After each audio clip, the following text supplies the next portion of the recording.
Hello everyone, this is Chef Ntobi. Welcome back to my kitchen. It's a Thursday afternoon. The children are coming back from school. It's exam time, so I need to whip something quick, something healthy, something flavorful. So I thought, why not stir fry? It's power packed with flavor, with vegetables and a protein, and it's quick. So the secret to making a good stir fry, you need to have the soft element and the hard element. The soft element could be rice, it could be noodles, and your hard elements could be your vegetables. So here are all my ingredients. As you can see, they are ready. So if you're making a stir fry, it's important for you to have all your elements in place. So everything must be in place. We call it mise en place, so that you don't run around and dash, because then your stir fry will burn. So here I've got my broccoli. It's just one head of broccoli. It was a medium-sized broccoli. I've got one large onion. It's cut into wedges. I've got 3 cloves of sliced garlic. I've got a mixture of peppers, yellow and orange and red. And then I've got a beautiful piece of rump steak. Rump steak, it's lean. It's a little bit on the tougher side because of where it comes from the cow. But the nice thing about it, it holds flavor beautifully. And then I've got here a punnet of mushroom. These are battle mushrooms, but you can use any mushroom. You can go to town. You can have your oyster mushrooms. You could have your shiitake mussels. You can have your porcini mushrooms. So I only have this at home. I didn't want to run around, so I'm going to use this one. And then the third element, you need your flavorants. Right here, as you can see, I've got my oyster sauce. The oyster sauce has got a sweetish, tangy flavor, which bring another dimension to your stir fry. And then I've got my soya sauce. It's a thick soya sauce. And then I've got my sesame oil. The sesame oil, it's got a very nutty taste. It brings that beautiful smell to your stir fry. And then I've got peri oil, which is optional. If you don't like hot, then you can exclude this. You don't need to use it. And then here I've got my beautiful stir fry sauce from Hasty Tasty. So guys, and then this is my wok. And today I'm using an induction stove. This is quick, it's hot. So your pan needs to be piping hot, and then only put your oil. You don't put oil in a cold pan. Okay, one ingredient that I missed out earlier is cornstarch. Cornstarch, we use it to thicken the sauce, and it binds the meat with the other flavors. And as you can see, I've cut my meat. I wanted chunks. I didn't want to make it small. It's about 4 centimeters.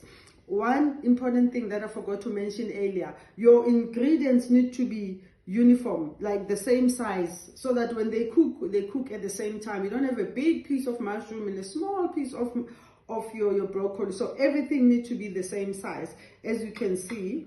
Okay, I'm gonna put my induction stove on, and then just to make our wok hot, it needs to be super hot. Remember, it's quick, it's hot, it's quick, it's fast, it's in and it's out. So we're gonna start with our meat. I'm gonna season it just with a little bit of salt. I'm not gonna put pepper now, because pepper sometimes burns. So I'm gonna put pepper just before we finish cooking our meat. I'm gonna season my meat, and then I'm gonna put in the oil. As you can see, my oil already, it starts bubbling up. It means it's super hot and it's ready for our meat to go in.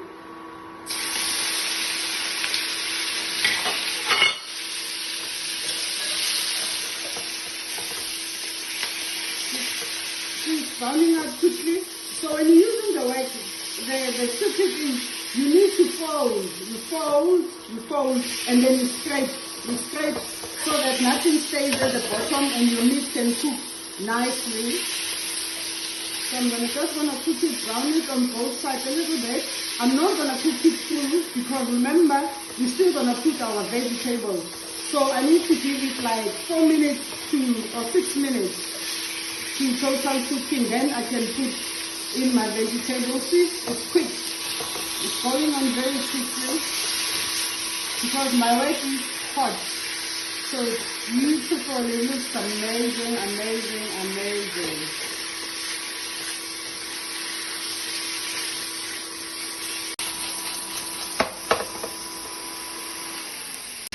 Okay, our meat is not well done.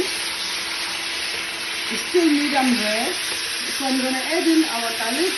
I didn't want to add it sooner because then it was going to burn. I'm putting in our garlic, and then I'm going to add in our seasoning. I'm starting with soya sauce. I'm going to put a tablespoon of soya sauce. That's more for measure. And then I'm going to put in a teaspoon of sesame oil. So these are beauty fragrance. Sesame oil is very strong, so you don't need to put a lot of it. So just 1 teaspoon is fine.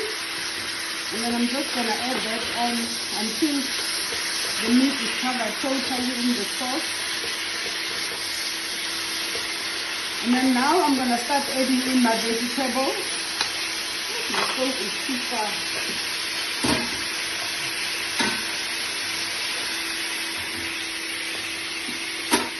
I'm going to add in the broccoli. I'm going to add in the mushrooms. You see, our wrap is big enough to hold everything.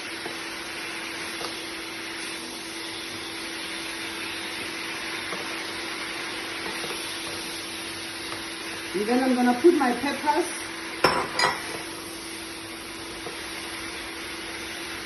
Oh, it looks like my veggies are a lot. I'm going to put my temperature very high because it's a lot of vegetables and I don't want to cool down the temperature or bring down the temperature. So I'm going to mix it, and then I'm going to put in a little bit of water just to make sure we soften the vegetable before the meat overcooks.